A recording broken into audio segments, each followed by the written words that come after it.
Hi, good afternoon, everyone. You're very welcome to today's webinar on social sustainability as part of Enterprise Ireland's Sustainable Enterprise Webinar Series initiative.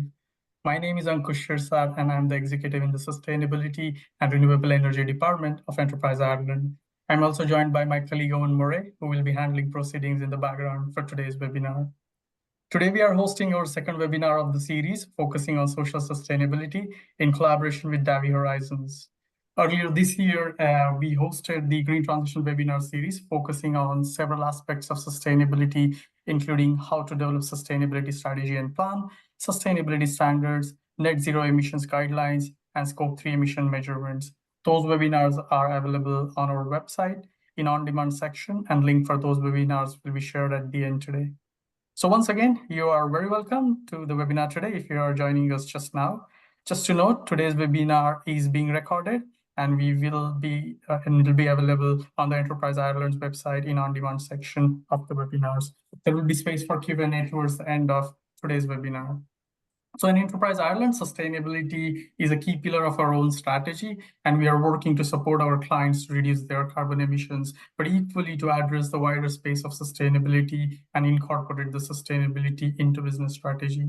The purpose of this whole webinar series is to reach out to our clients, to our stakeholders, and to our colleagues to raise awareness around a very broad range of initiatives, supports, and activities that falls into sustainability space that we are so very focused on.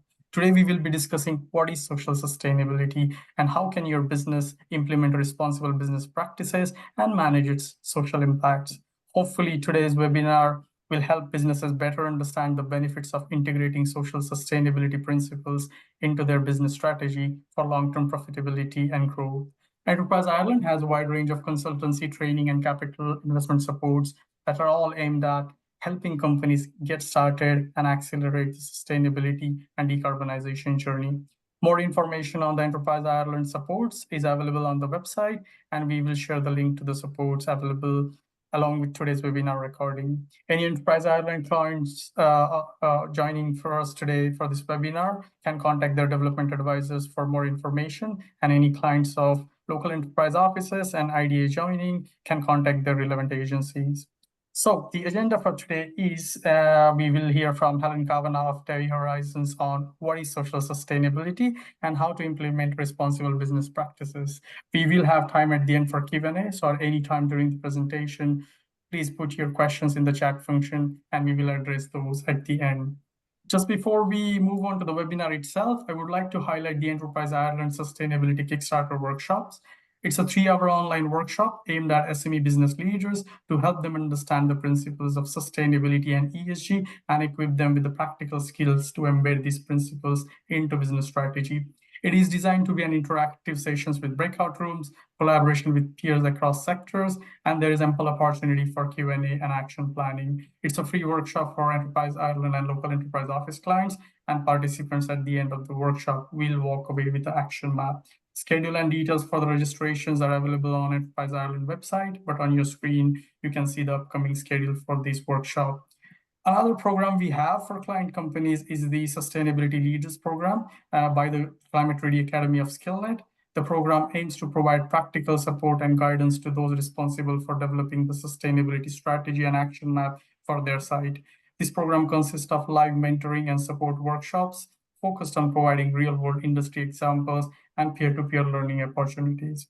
So without further ado, we will kick off with today's theme of social sustainability. So I would like to introduce you to our speaker for today, Dr. Helen Kavanagh. Helen is Associate Director of Sustainability at Davi Horizons and has over 15 years experience of sustainability leadership in multifaceted career spanning supply chain and procurement, diversity and inclusion, human rights, advocacy, and academia. Prior to joining Davi Horizons, she led initiatives to establish digital sustainability solutions and embed ESG risk controls across procurement and supply chains. Helen also holds a rich history advocating for human rights in the NGO sector in both Ireland and internationally, and has previously held positions as advisor to the Council of the EU delegation to the United Nations. She holds a PhD from the University of Limerick, exploring EU member states' dynamics at the United Nations. So you're very welcome, Helen, and thank you for joining us today. So over to you. Thank you so much. Thanks so much, Ankush. And I always blush when people go through my bio. So it's always lovely to hear back over probably how old I'm getting. Um, Thank you to EI for inviting us to join today and for allowing us to present a little bit on social sustainability, the S in ESG, which is probably the quieter partner of the environmental side. And thank you to all of you today for joining. I endeavoured to keep the presentation brief. There's a lot actually on the slides, but just bear in mind that hopefully I will distribute these after the webinar, and also the webinar will be recorded, which I always think is helpful. If things strike you, you can always go back and listen again. So just bear with me while I work with the complex issues of sharing up presentations, and let's get going.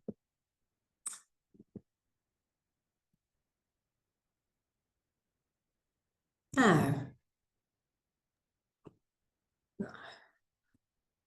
it's all in screen. So today's webinar, as you said, is part of the Enterprise Ireland Sustainable Enterprise webinar series. It's the second one, and we're focusing on social sustainability and how to implement responsible business practices. What does that mean, and what's that going to look like over the course of the next 30 minutes or so? So I guess we're going to start at the very start. We're going to understand what the difference between sustainability is and ESG, the very basics, which many of you will probably know, but it's always a good starting point, I think. And then to understand why, what's so important about that S piece, that social responsibility piece, the piece that is spoken about, but we're probably not as familiar with. And why it's suddenly coming to the fore will move us on to sort of point 3, that CS or D overview. Why that matters now to us in terms of reporting, whether you're in scope as a company or you're out of scope. We'll go through all of that in a little bit of detail. And then within that CSRD reporting aspect, we'll look at the S in particular of ESG. What topics are covered under S? What does social really mean, and how do we report on it? And there are 4 key topics that we will look at there, very much so. And once we've gone through, I guess, demystifying social in a way, those 4 key topics, we'll then look a little bit about how you practically can prepare for that if you are in scope. And then if you're not in scope, before you breathe a sigh of relief, there's still reasons why you really need to start looking at the S, at the social side, why that's important that you start voluntarily disclosing and preparing. You may be in scope for larger companies reporting. They may reach out and ask you. Investors may start to ask you about this information, and people like banks for green loans, etc. So we'll look a little bit at that as well, and we'll take a bit of time to walk through how, even if you're not in scope for CSRD reporting, how you can begin to prepare. And then very simply at the very end, we'll hopefully give you some practical steps about how to get started if you're just beginning on this journey. So I hope that makes a little bit of sense, and I think we might just kick off by breaking down the differences between sustainability and ESG, as we'll be using them quite a bit for the next 30 minutes. Sorry to interrupt you, Helen, there. Can you, I think your screen has frozen there. So if you can just share the screen, your slides again. Thank you. No worries. 2 secs. I'll try again.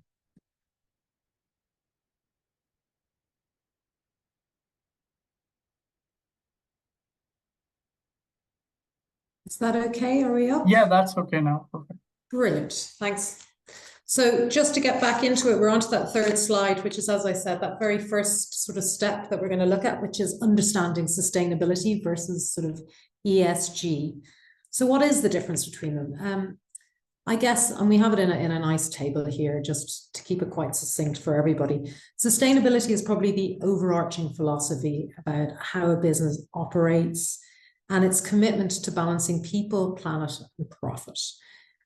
It's long-term in view, I guess. It's making sure your business is thinking about its impact on future generations, on our kids and our kids' kids.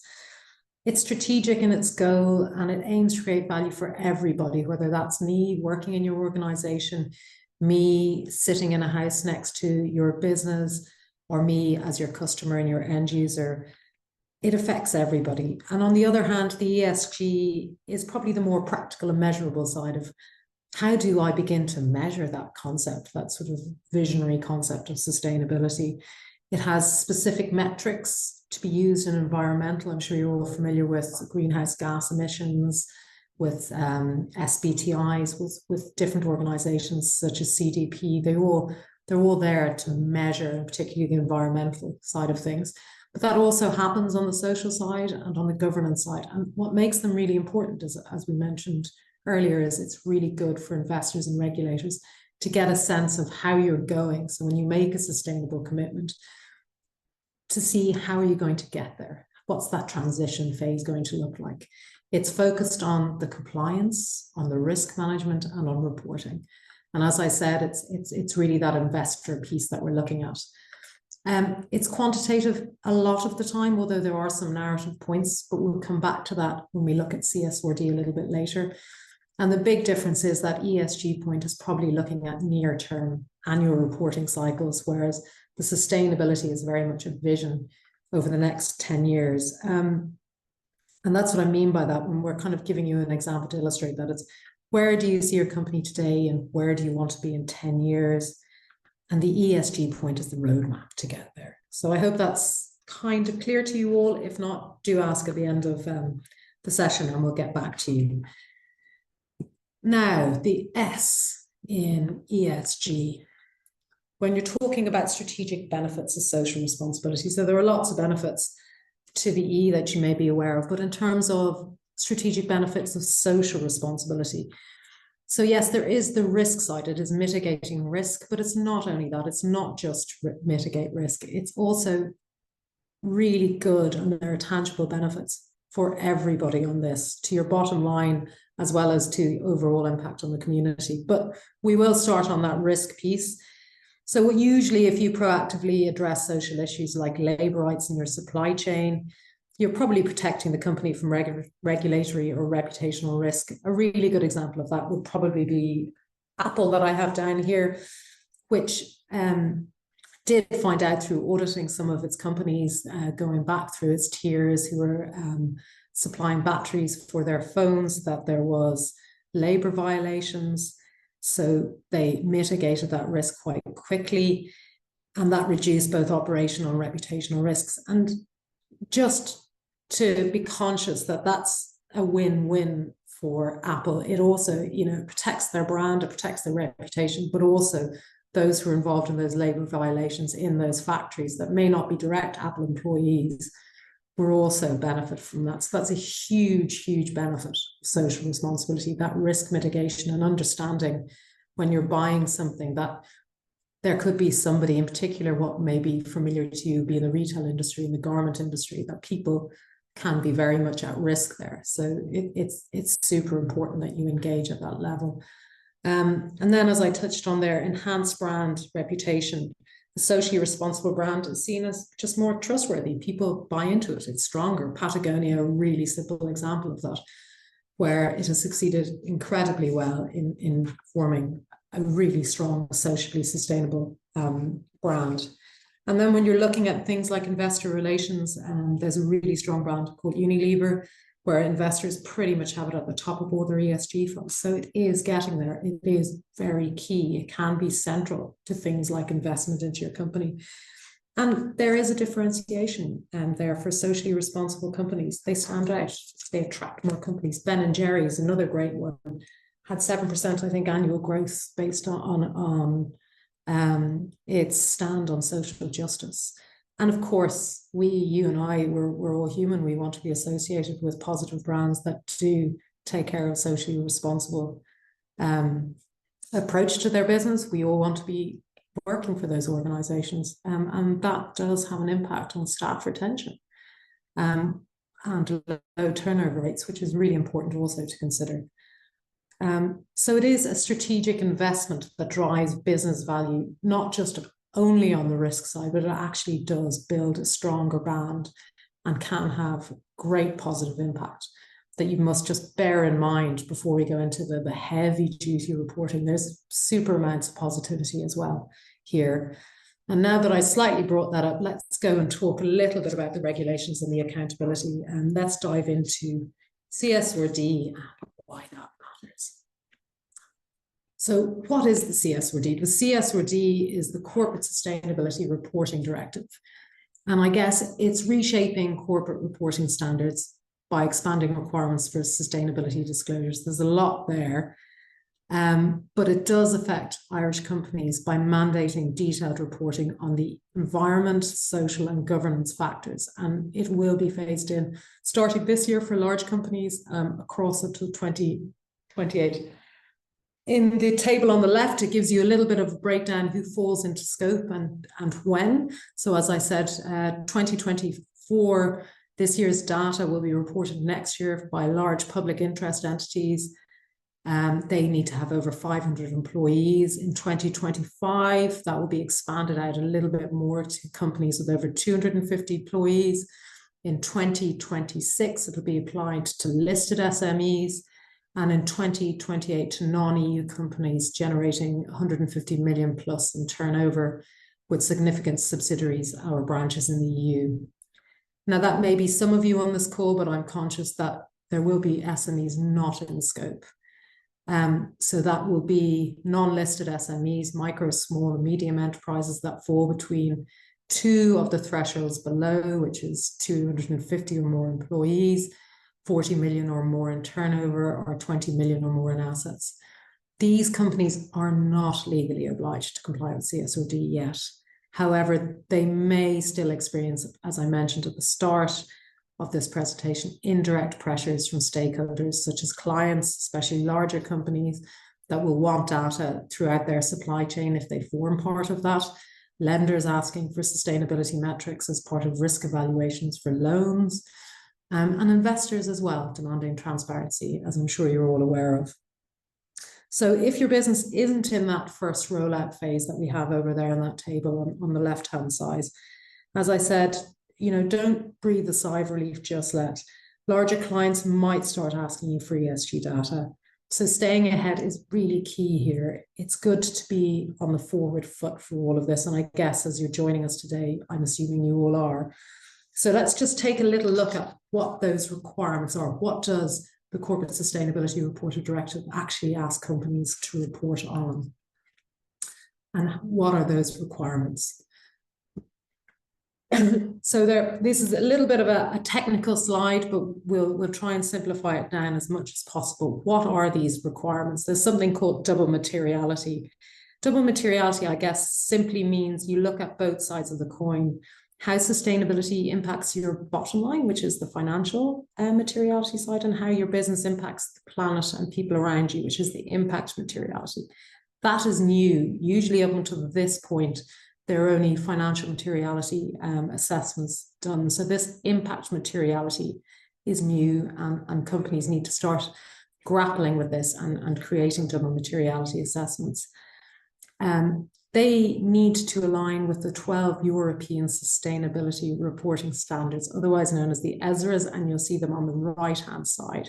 So there's 12 standards there, 2 cross-cutting standards, the general principles and the general disclosures, the general disclosures hold what's mandatory that all companies have to disclose on.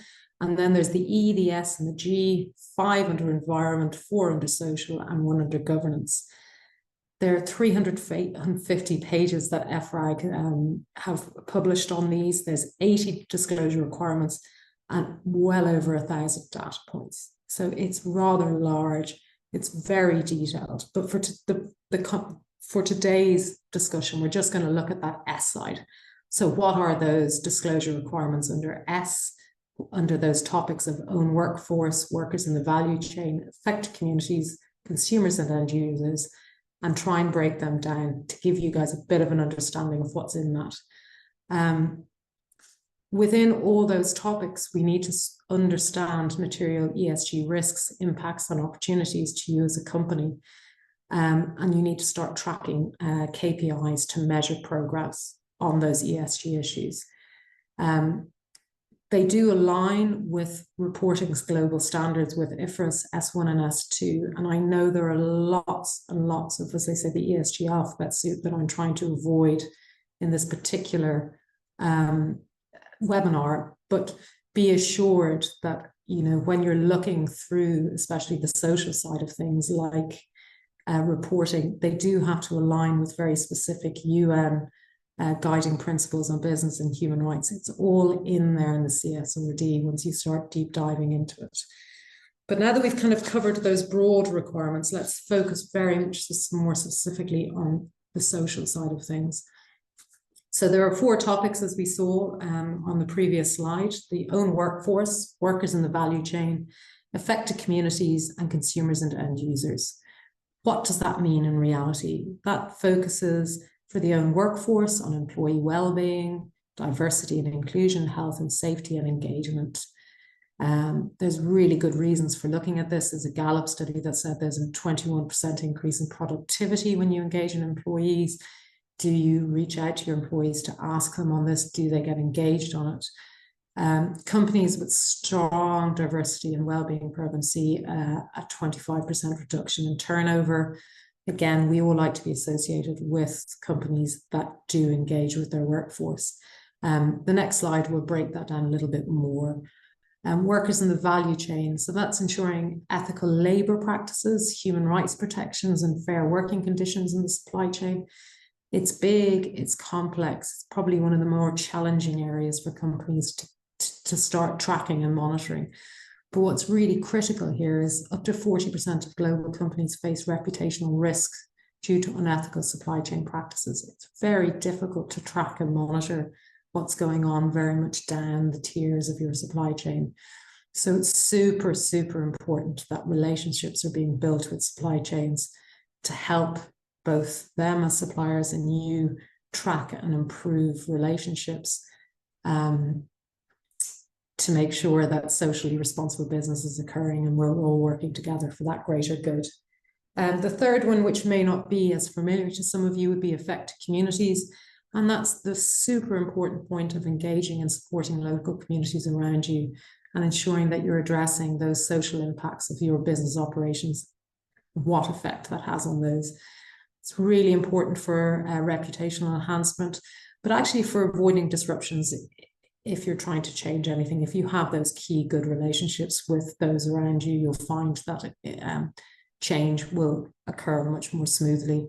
And then, of course, it's the impact on consumers, your end users, product safety, data privacy. Data privacy is a really key one for most people's customers. You need to make sure that they're secure if they're buying online or if they're buying in general from you, that their data is kept safe. Now, that's the general overview of those 4 big topics. As you can see, it covers a lot, but just to give you an even better sense of how much is going on there. Under all those topics, there are subtopics, and believe it or not, under the subtopics, there are also subtopics. Just referring back again to there are over 1,000 data points in CSRD. This is just the social side of it. But to give you a flavor and a sense of that, within the own workforce, there will be diversity and equal opportunities, which covers equal pay for equal work, non-discrimination. It covers working conditions, which is work-life balance, ensuring working hours are covered both for full-time employees and actually for those who aren't directly employed by you but are coming in as contractors, for example. It covers things like social dialogue, collective bargaining, whistleblowing, training and development, employee upskilling. It covers a magnitude. There are many data points. Those data points are tracked both in written, but a lot of the time they're integers, they're numerals. You need to be very, very specific, and they're asking for very, very specific data points to collect. This ensures, I guess, that greenwash on the social side doesn't occur. You have to be kept within the confines of this reporting.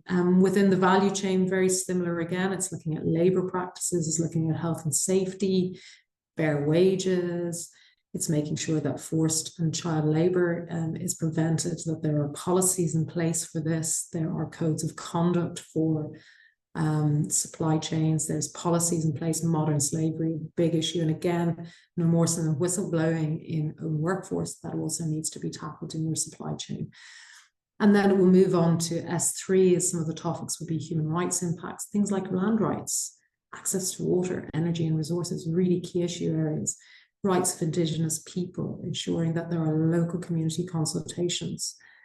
And what's the economic impact on disadvantaged groups? Are you reaching out to those communities? Are you engaging? Are you listening? And are you changing your policies to reflect that engagement? These all need to be tackled under the social sustainability topics and subtopics of CSRD. And then that final piece, the consumers and end users, again, health and safety of your products and services, that key piece about data privacy and security, making sure the marketing is fair and the products are labeled correctly, that consumer protection mechanisms are in place. And again, that grievance and complaints procedure is there. And that not only is it there, but you are seen to be working and making changes based on that. So that's a very quick whistle-top tour for you all on the social sustainability topics and subtopics. As I said, there are many different data points.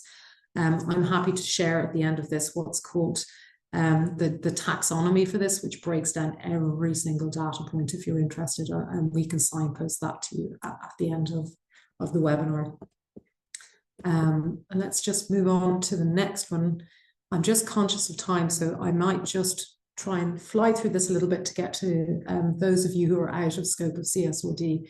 But preparing for the CSRD in terms of the social lens, you need to do an audit. And what we mean by that is identifying gaps in workforce policies, supply chain processes, again, under all those points that were mentioned on the page before. What are you doing now and what do you need to upskill and improve on to make sure you begin to track that data?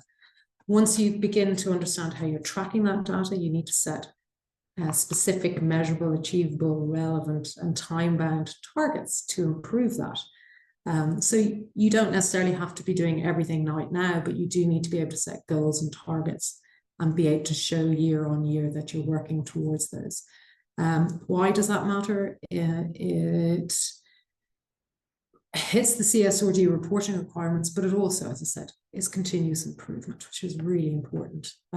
You can't do this in isolation. You do need to reach out to your key stakeholders, who are your employees, your suppliers, your consumers, your investors, your lenders, to get a sense of what is material and what is important for you to look at. That's going back into that double materiality piece a little bit. And then you need to involve those key stakeholders if there are impacts and risks there that they have observed, to ensure that you begin to address those over time. Really important. You need to develop reporting, really big one, develop the reporting aligned with those ESRA standards that we mentioned below, making sure that the social disclosures S1 and S4, that each data point is actually covered, that you're reporting and you're disclosing and tracking accordingly. It builds trust with regulators, investors, and stakeholders. These are going to be publicly available. They will, at a point in the future, you will be able to compare and contrast different companies across similar sectors and different sectors. So that is why it matters. But you know, you'll be comparing probably for the first time like with like, which is really good. The other piece to bear in mind is every year you do need to be continuously improving. Ideally reviewing every 2 to 3 years what is material to you as a company. If that has changed, you need to start reporting on that. So that's a whistle-stop tour of what preparing for CSRD looks like. On the right-hand side of that chart, just of that slide, is just to give you a sense that actually they are quite real over that this is a big uptake for a lot of companies. So they have given omissions over what you have to report. You don't have to report on everything in your first year. From the S side, I've highlighted in yellow there that actually the own workforce part of it is actually, you won't have to reply once you fall in scope on that first year. You have a year's grace to do that. And then S2, S3, and S4, there will be 2 years allowed for emissions for companies under 750 employees. And that's very critical to understand. It helps make sure that we're not overwhelmed as organizations, and that you can really plan, if we are in 2004 or 24, which we are now, what you can do and what's achievable year on year before you fall into scope for reporting. So that's why that was put there. But probably for some of you now, what happens if your business is not in scope of CSRD? The good news is that even if you're not legally required to comply with CSRD, you can still proactively adopt voluntary sustainability reporting using the voluntary draft standards, which you see that little picture there on the right-hand side. And I know what you're thinking, why should I even bother if I'm not legally required to just yet? But we probably need to take a moment to explain why it's a strategic advantage to do that. The voluntary framework is designed to be scalable and flexible. It offers you a way to report on what works for you in terms of size and capacity. And there are 3 basic modules, which we have here in that green box. The basic module, this is the starting point. It's recommended for all SMEs. It involves minimum disclosures, basically just covering key sustainability metrics. Think of all those sort of essential must-haves. And they're not just specific for us. They obviously cover the E, the S, and the G, but on the next slide, I'll focus a little bit more on the S's. There's a narrative module. This is optional, but a good idea if you're probably a little bit more advanced sustainability practices. Here you report on things like formalized policies, like human rights policies or environmental policies, and if you have done any actions around these areas, if you have targets on these areas. It's for companies that really are starting to make sustainability a core area of their strategy. You know, sustainability is beginning to be mentioned. It's that next step from that basic module. And then the final one is the business partners module. And this focuses on ESG data requests from your clients or investors that we mentioned earlier. You may actually fall in scope for their CSRD reporting requirements. And this is a great way to align with what they're asking for. Again, it's all about staying ahead and being competitive, being there, because this isn't going away. So what are the benefits, again, of voluntary reporting? That's that box on the bottom of this slide. Can you excuse me for 2 seconds?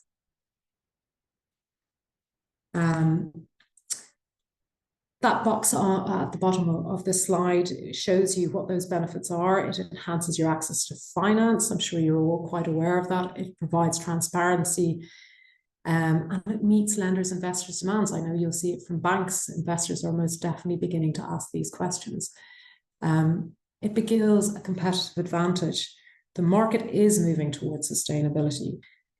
Non-financial reporting is becoming a prerequisite, a requirement. Customers, partners, investors, they're all expecting it. You will stand out if you're already driving this forward now. And afterwards, and lastly, and by no means least, it will help you prepare for future regulations. They're not going anywhere, so you may as well get on board as early as you can so that you're not on the back foot later.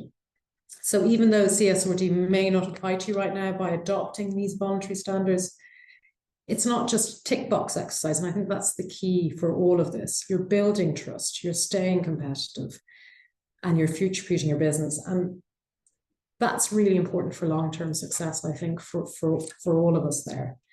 But just to get a little bit of understanding, because we went through those 4 topics in the CSRD, what does that look like if you want to voluntarily disclose? So these are the voluntary ESRAs for non-listed SMEs, B1 to B12 as noted there. They do follow the same sort of lines as the CSRD, but what we will look at is there's B1, there's basics for preparation, there's practices for a sustainable economy. Again, just those basic structures for helping to build credibility with stakeholders, and they're looking at what you are declaring at the moment, or what you're disclosing at the moment. What are you actually saying you're doing? Then it goes into the environmental metrics from B3 to B7, which I won't spend too much time on now, as the focus on this conversation is on the S. So we'll look at those social metrics. So B8 focuses on workforce composition. This is where you break down employee data by contract type, gender, and location. And if you're a small company, transparency about your workforce diversity and types of employment contracts shows that you get it. You're really serious about fairness and inclusion. It's giving a sign of maturity to, again, those key critical stakeholders that you have. It helps paint a picture of how diverse and inclusive your workforce is. And then again, that attracts talent, retention, and again, investors and partners, because people are beginning to care and take this very seriously. Then the health and safety side of it is disclosing accidents, injuries, fatalities in the workforce. What it's doing is ensuring you have a safe workforce environment, you have a remediation and a tracking and monitoring system in place. Why is that really important?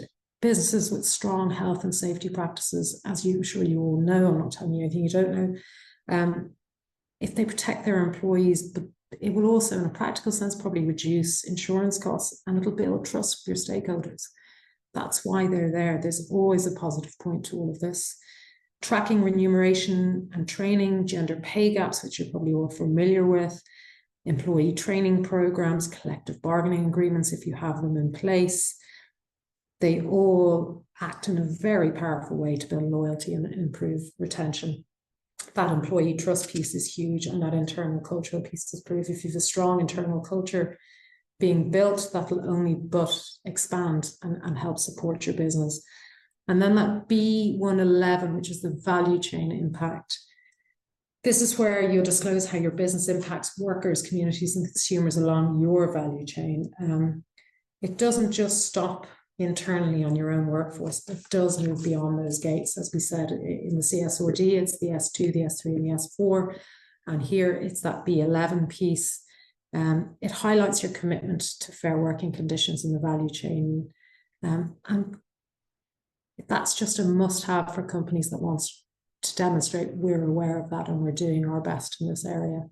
And then they're the social ones, which we know I've touched on quite quickly. And then B12 looks at corruption and bribery. A governance piece, again, strong governance structures ensures a commitment to transparency. Again, it's that trust issue, and make sure that your business is operating with integrity, all key positives in terms of investors, lenders, and stakeholders. So the B1 to B12 reporting areas are much more flexible, let's say, than the CSRD reporting requirements. They're a way of starting your sustainability reporting journey. You don't have to report on everything at once, and that's really key. By voluntarily adopting these practices, you're demonstrating a commitment to sustainability, which I'm sure is quite clear, but hopefully gaining a competitive advantage, and preparing for, maybe more formal reporting down the line. So think of these B1s to B12 for me as a toolkit, I guess, to help you see what you need to focus on, and use them to start tracking progress across those 12 key areas. It's designed to grow with you. So when you start on those first key steps, you can then build out and build out. Again, we can send on those voluntary disclosures in more detail to you after this call. Now, I know there's been a lot of information. We're coming up to, I suppose, nearly 20 to the hour, but it's my final slide, so I hope you can bear with me. What would be really good is, what do I do next after all that information? So how do we implement responsible business practices? Let's start at the very beginning. As we said, it's the small steps. Take the first steps towards social sustainability. Start by integrating sustainability into your business strategy with small, manageable changes. That could just be promoting diversity, equity, and inclusion in your business, supporting a small local community or community group. They are small, but they're impactful changes. They build your confidence as a company when trying to address these issues. They build resilience, they enhance your reputation, and they just start you on the journey. It doesn't have to be perfect, but what everybody always says, just take that first step. I'm sure many of you have, but for those of you who are mainly joining just to see what that is, it doesn't have to be anything earth-shattering. Just take the first step. Secondly, if you're preparing for CSRD compliance, or if you're looking at maybe future-proofing yourself using the voluntary disclosures, have a look into those CSRD regulations a little bit more and into the voluntary disclosures more. If you are hit by CSRD, you'll be going through double materiality to find out what is material to you, what you'll have to report on. But if you're a business that is looking at the voluntary disclosures, look at ones you want to take on. Start small and then grow. Don't try and do too much at once. But ensure that there are basic systems in place to track social sustainability metrics like workforce conditions, like gender pay, depending on what is, as I say, material to your business or not. It will help stay ahead of regulatory requirements. It will build stakeholder trust, and it is only positive to do this. A third point would be to collaborate. We're seeing this more and more and more with the much larger firms, working with partners, including employees, suppliers, and communities to share knowledge and solutions. You cannot do this on your own. You need to work together. People are probably already doing it. If they are, learn from them, feed off them. This is sustainability. People learn from each other, collaborate. It's a new way of working. As I said, there are big organizations. I think 30 of the largest telecommunications companies across the globe now have a big organization that just collaborate on sustainability. It does happen. It's happening in the pharma industry as well. It'll get there with the built environment. It's very much there. It's the way to go. So if you have similar businesses who may be competitors on the financial side, maybe on the sustainability side, you have a lot in common. It may be worth thinking about collaborating. It does lead to faster and more effective sustainability initiatives. There are many examples of that out there. Invest in your people and community. That number 4, prioritizing employee well-being, providing fair wages and growth opportunities, supporting local communities through engagement, through sponsorship, through meaningful social investment is super important. It increases your reputation. It increases employee retention that we mentioned throughout this presentation. Explore opportunities for innovation. I know EI are looking into this a little bit more later next month, but new technologies, how do you start tracking on all these data points for CSRD? There's a lot. There are great digital solutions out there to support organizations in this. As it's not going anywhere, it may be worthwhile thinking about investing in them and exploring them. There's only so much you're going to be able to track on an Excel form. It may be easier to find a good digital solution to do that. It does drive efficiency and it does future-proof you. So again, of all of them, that's a really big one that I would suggest you explore a little bit more. Always communicate your social impact. You will often, I'm sure, from your LinkedIn profiles or from companies, those who shout it from the rooftops that they're doing well and they're doing well, stakeholders will engage more with, employees will engage more with, customers, communities. Again, we gave the example of Patagonia, a very simple one, Unilever, another one. It builds trust, it builds credibility. It's a really easy thing to do. If you're doing good work, let everybody know about it. And finally, before I hand back over, hopefully, engage with Enterprise Ireland. They have the resources, the expertise, and the networks. Make sure you use that. There are lots of resources out there for SMEs and larger organizations to be taken advantage of. And with that, thanks for listening. If you have any questions, I'm looking forward to hearing them. And as I said, we'll hopefully share this deck after the call.